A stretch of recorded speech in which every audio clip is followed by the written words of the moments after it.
This is the world's #1 Air Force.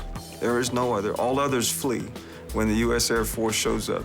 The first thing required of an Air Force officer is leadership. Our task, our responsibility is to defend that flag, to fight and win the nation's wars when it's required. If there was anything most special about the Air Force beyond the responsibility to defend the country, it's watching your people succeed.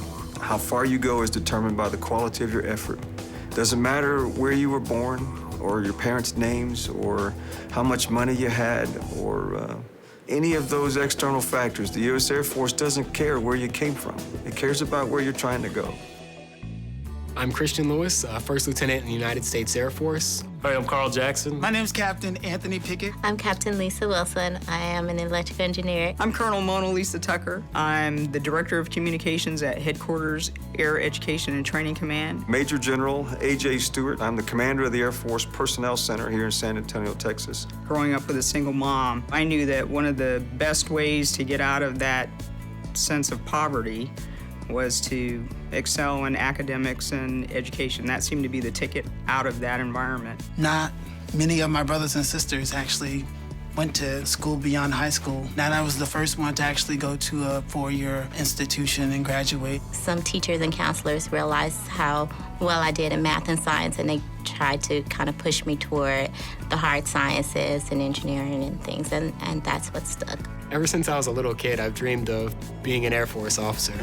More specifically, being in space as an Air Force officer. Because I wasn't that familiar with military service, and it wasn't, readily apparent that I was going to be going to the Air Force. I just kind of thought I would prepare myself for going to college. There are multiple paths to becoming an officer in the Air Force. You can come through Officer Training School, known as OTS. You can come through ROTC, Reserve Officer Training Corps, or you can come through the United States Air Force Academy. With a commission from any of those sources, you are an Air Force officer. I got a world-class education. You cannot beat the academic education that the Air Force Academy provided to me. It's an interesting thing about the Air Force Academy. They weren't looking for necessarily the 4.0 student or the All-American. They were looking for a combination of both. They were looking for the whole person. Graduating from the Academy, almost every career field in the U.S. Air Force was open to me. You can't become an officer in our Air Force without that college degree. We expect our people to seek education, enlisted and officer. We expect them to seek higher education as a matter of course. I picked up a scholarship while I was in college at Tennessee State University.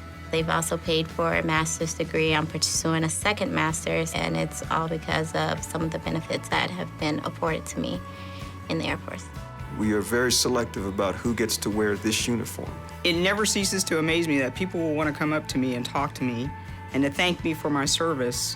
And again, I'm humbled by the fact that they would do that. And even your peers that you went to high school with, and they see you now, wearing the uniform and kind of being successful and accomplishing something, they're thanking you, and they're even telling you how proud they are of you. And I wish that I had maybe considered that when I was, when you were doing that at the time.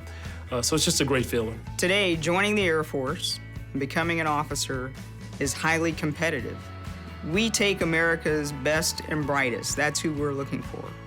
In order to become one of those officers, you need to be a standout performer from high school and college, frankly, to be given an opportunity to join our ranks as an Air Force officer. You have every opportunity in the world if you just work hard and have a lot of enthusiasm about whatever it is you're doing. There is no ceiling.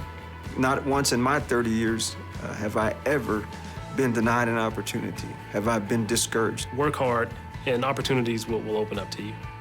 Pick what you want to do and go for it.